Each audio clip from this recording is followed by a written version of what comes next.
one way, I kind of want to say the most important of all sfirot, but that won't be doing justice to this sfirah because many other of the sfirot are extremely important.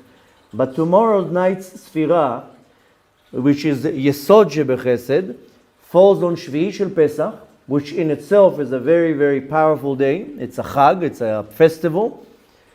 But the power of this sfirah is what we need to focus on. The sfirah is called Yesod Shebechesed, the foundation of the Chesed, or more to say, Yesod is a covenant, is a brit. This is the brit, the covenant of love. That's a very big difference. You can have love for one person, but without a covenant, and you can have covenant with a person without love. This is a very important sfirah because this is the covenant of the love. Now, why covenant? First of all, we use the word Yesod. We don't use the word Brit, but we use the word Yesod. This is a very powerful midah to start with because this is a midah of a tzaddik. As we know, tzaddik Yesod Olam. The tzaddik is the foundation of the world. The only one who got the title tzaddik in our history is Yosef. Many great men and women, they got titles. Avraham Avinu, Moshe Rabbeinu, Aaron HaKohen, David HaMelech, Shmuel HaNavi. Look, many people got titles. Yosef got the title HaTzadik. He could have gotten many other titles, but he got the title Tzaddik. Why? Because he knew how to guard his brit. He knew how to guard a covenant. So the power of the sfirah of the Sod, this is coming from the power of Tzaddik, so it's a very powerful midah. In Kabbalah, this is the midah, the last of all the sfirot, what is called Zeir Anpin, the small face in the world of Atzilut, that will funnel all the Shefa and will give it over to the midah that is called Malchut. So the Yesod is called the midah of the Tzaddik. What is the Yesod to do with us? How can we relate with that? This is not only the power, but also the will and the desire to come into a covenant with somebody. Where do you see it in the most profound way? Is when a man and a woman love each other and they decide to come in the Brit Nisuim, to get into a covenant of marriage. They have to get into a covenant of marriage because after a certain while, you know what happens? The love, the excitement, I don't know if you got the sound effect, it's like air coming out. The excitement of the love wears off. Take now a couple that is married for 40 years. Do they love each other? They love each other dearly. Is that the same love they had when they were dating? No. When they were dating, they were in love. They were in some type of different dimension. But 3 weeks after the wedding, all the air came down, the excitement came down, and now start building the relationship, which is basically operating the covenant. So when you have love towards another person, you want to come into a covenant. Why? Because the covenant is what's going to now keep the love together. Without a covenant, the love will not sustain. At some point, it will drift away. And you know where you actually see it practically? You see it in our generation that many people, they date, they don't want to get married. So they're dating for 10 years. And they live with each other. Sometimes they have kids with each other, but they're not married.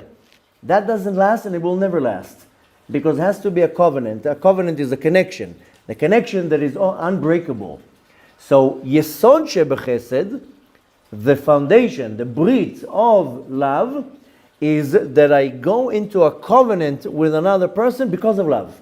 Not because of money. It's not a business transaction here. I can sign a deal now with another partner. We're going into partnership because we need each other. He has the money, I have the knowledge, he has the connection, I have the whatever it is, the merchandise. So this is a total different covenant because we help each other. When I was much younger, I remember when I went out of the Israeli army, I was in the army, and right away I pulled up my sleeves and I was like, okay, I need money. I want to make a lot of money. So I remember I went on an adventure, and at the time I used to be a bouncer in clubs, so I decided to throw a party. It was my birthday, I rented the club, I rented the bar, I bought the alcohol, I rented the DJ, the bouncers, I made the whole event. And I had posters and flyers and I advertised it everywhere. And I was like, okay, I'm going to make a party. And how do you make money? On the door. And everybody was making fun of me, especially my best friend. My best friend was totally laughing at me for 6 weeks. Okay, came the night of the party, which was my actual birthday. This is going back like 25 years ago. Here in Israel, then I think I made close to 20,000 shekels about 25 years ago. This is tonight, now to make 25,000 is a lot of money. Oh, it was a big success. And of course, the next day I had a lot of partners. So after the great success, 2 weeks later, I started looking for the next place to do a party. My best friend who laughed at me for 6 weeks came and told me, let's go in it together. Together? Why do I need you?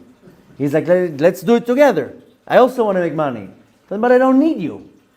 He said, well, that's not nice of you. You're my best friend.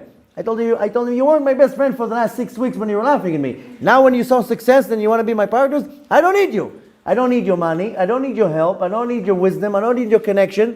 Why do I need you? So same thing here. Partnership, this is not a real covenant. You need each other. We help each other. The covenant that I'm talking about is that we are deciding to go into a covenant because there's love.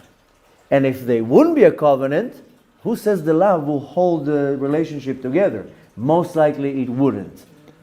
This is Yesod Shebechesed. Now what does that got to do with me? Now we talked very lofty.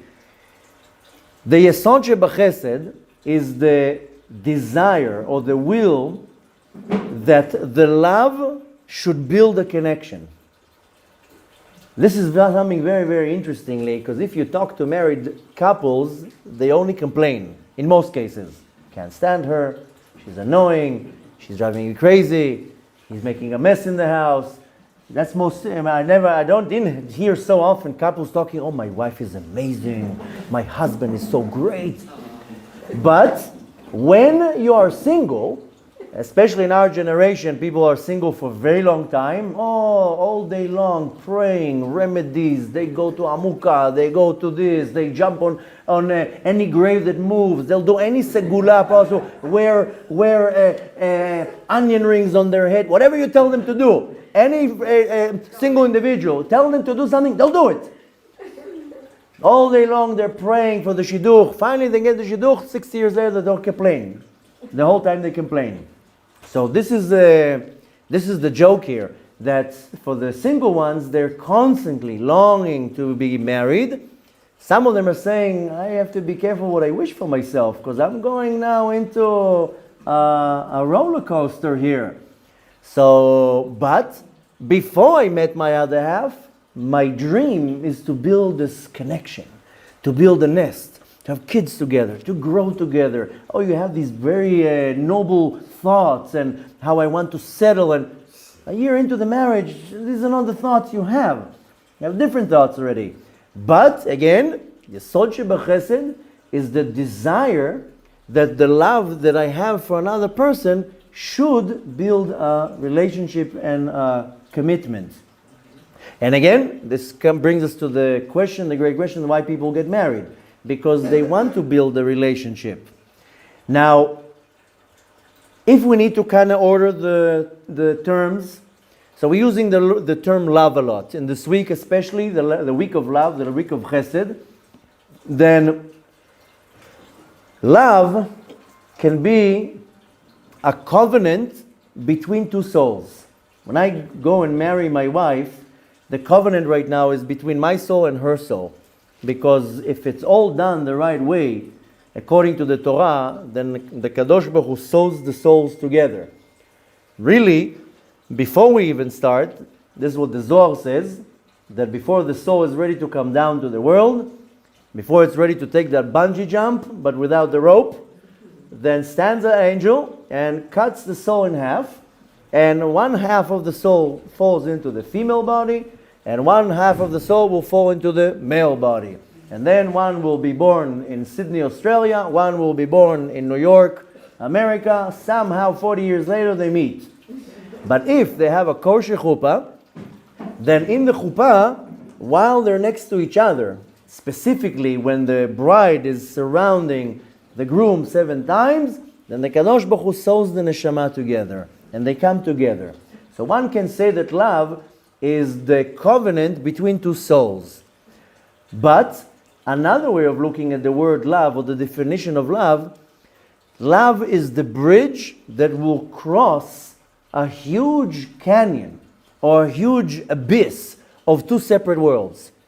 Because when you have a man and a woman, one came from here, another one came from here. I grew up in Israel, my wife grew up in America. 2 different worlds, completely different worlds. Everything was different, but the love is the bridge that puts these 2 worlds together. So one way you can look at it, this is the covenant between 2 souls. Also, more practical, this is now the bridge to connect between one world to another world. It's all about connecting worlds. In this world you can destroy worlds, and in this world you want to connect worlds. This is all what we want to focus on. So when I do a covenant, and I'm talking about marriage, but you can relate with it whatever you want. When I do a covenant, it gives me the power to be able to fight all these ups and downs in the relationships. There's no such a thing that the marriage is smooth and it goes smooth and good. No such a thing. This only works in the movies. But in real life, constantly there's ups and downs and ups and downs. Without a covenant, I will never be able to go in these ups and downs. I need the covenant. And it's not only with marriage, I'm constantly saying marriage, but it can be between 2 friends, it can be between business partners, it can be between me and my child. I have to have some type of power to sustain all these ups and downs.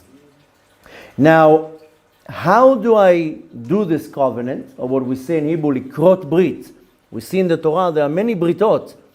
We know the first brit was between Avraham Avinu and the Kadosh Baruch Hu, brit ben abetarim, the first covenant. There are many britot, many covenants in the Torah, but how do you come to actually do a brit like this? How do you come to do that? With the power of the Yesod Shebachesed. From the Midah of that is called Yesod Shebachesed, what we're going to be counting tomorrow night.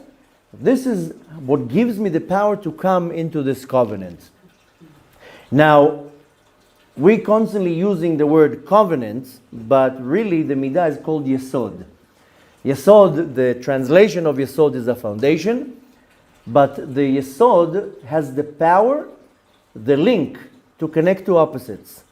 If you are able to connect 2 opposites, then you reach to the ultimate idea what the Kadosh Baruch Hu wants in this world, is to take 2 complete opposites. The Sfira of Yesod, that is the link, that is the ring that will connect 2 opposites. For example, if you're looking at something physical, Yesod is a foundation. If you're looking at the foundations of a building, what does the foundations do, really? They connect the building to the ground. Because if they wouldn't have foundations, the building would just be sitting on the ground. Right? So the foundation, the Yesod, is the power that connects now the building and the ground together. Now they're kind of one and they can be separable. I mean, of course they can, but for the time being. So, same thing here. The Yesod is the power that will connect 2 souls together. That's why when it comes to the opposite, the breaking of the Yesod, why is that considered such a severe sin? Because you're separating 2 things. Instead of creating a unity, you create a separation. So in the teachings of Kabbalah, the Yesod is this covenant. Now, what is the famous covenant that we know of? This is, of course, Brit Milah, the covenant that we have with the Kadosh Baruch Hu. And even in the Sfira of Yesod, if you read the order of the Sfirot in Patach Eliyahu, in Tikunei HaZohar, then he says that Chesed is the right hand, Gvura is the left hand, Tiferet is the body, and so forth. Hod and Netzach and Hod are the legs, and the Yesod is where the male organ, and for the female is the womb. This is where the Yesod is positioned. So the covenant that we have, we do a Brit Milah in the male organ. Women don't do Brit Milah, but their covenant is their womb. Women also have to do Shmirat HaBrit. It's not only for men. Also, a woman is not allowed to receive from a man that is not her husband. Same way that the husband is not allowed to give from his sperm to a woman that is not his wife, and for the sake of procreating, the same thing with a woman. So also a woman has Shmirat HaBrit. So the foundation in Kabbalah, that's Shmirat HaBrit. And that's, like I told you, in the male organ and the woman's womb. What is Brit Milah? I'm sure you've been at least once or twice in a Brit Milah. What do they do there? They cut the foreskin around the organ. But this is a physical Brit Milah. We are required to do every day a spiritual Brit Milah. And this is called Orla Nafshit, the foreskin of my soul. Now, what is this spiritual or emotional Brit Milah that I need to do on a daily basis? There are 3 parts to it. There are 3 places where there's a foreskin, a spiritual foreskin that is stopping me for creating or to coming into a covenant. The first one is my ears. This is called Shmi'ah, listening. When there's a foreskin on my ear, I can't listen to you. You know who I listen to? Myself. I talk and I talk and I talk and nobody exists. This is the first problem in most relationships. And what do you hear the husband and wife? He never listens to me. You're right. He has a foreskin on his ear. He, she. And again, it's not only in marriage, it's in any type of relationship. You can call it ego. I will call it now, based on the teachings of Kabbalah, the foreskin that's on your ear, that you can't hear. Wait a minute, somebody else has also something to say. As somebody said yesterday, he's not here now. It takes 2 to tango. I'm part of it. You also are part of it. And you also have needs. As my spouse, as my kid, as my partner, you have to know how to listen. And the next one, the next foreskin, is on my lips, on my mouth. It's called Sefatayim. What is that? That it's stopping me from talking or for saying the right things, or from communicating the right way. Sometimes all it takes is one word. After a big fight, all you need to say is, I'm sorry, or thank you, or I love you. You finish the problem. So the foreskin on my mouth is stopping me from talking the right way. And the last and the hardest is on the heart, the foreskin that is on the heart. As we know from the Torah that it says, Umal Hashem et levavcha, Hashem will remove the foreskin of your heart. What is that? The ability, if I have my heart covered with a foreskin, I have the disability, or it's very hard for me to feel the existence of another person. I feel my existence. I need to be comfortable right now. And I can feel that you also have needs, that you're also a human being. So these are the 3 foreskins that are on our eyes, on our ears, on our mouth, and on our heart. This is the tikkun habrit that we have to do on a daily basis. Women and men, same thing. So the tikkun habrit that we want to focus on, and this is the sfira of Yesod Shebechesed, is to remove the foreskin from our heart, from our mouth, and from our ears. And you want to do that on a daily basis. That's why tomorrow night is a very powerful night to do tikkun habrit. And everybody has to do tikkun habrit. There's no such a person in the world that doesn't have to do tikkun habrit, one way or another. But this is a very, very powerful night. Some people stay up all night on Shvi Shel Pesach. They want to learn Torah all night. They want to prepare themselves. This is a very powerful night to approach that. Now, practically saying, take a person that is close to you, but the relationship is not the smoothest. And usually, there's a partition, a mental or emotional partition between the two. Try to find an individual that this partition that's causing the relationship to be a little bit rugged or a little bit not so smooth because you think that you deserve more. You have to be very humble here. You can't come to this practical homework with ego. To move the ego away and say, now I have homework for the rest of the day. What is the homework? Find the relationship. The relationship is not so smooth, but it's not smooth because you think that you are the one that deserves more. He is the one at fault. She did this. No. I think I deserve more. Now, remove this partition, and you'll see that the relationship is running a little bit better. So this is only when you humble yourself. But this can only be done with the power of Yesod Shebechesed, the foundation of the love of the covenant, to understand that in many times in the relationship, I am the problem. I am the one who's causing the separation because I think that I deserve more, or that I'm right, or that I am the more important one. And again, this is the result of the foreskin of my ears and on my lips and on my heart, because I can't see or feel or be sensitive to the feelings or to the desires or to the existence of another person that exists in front of me.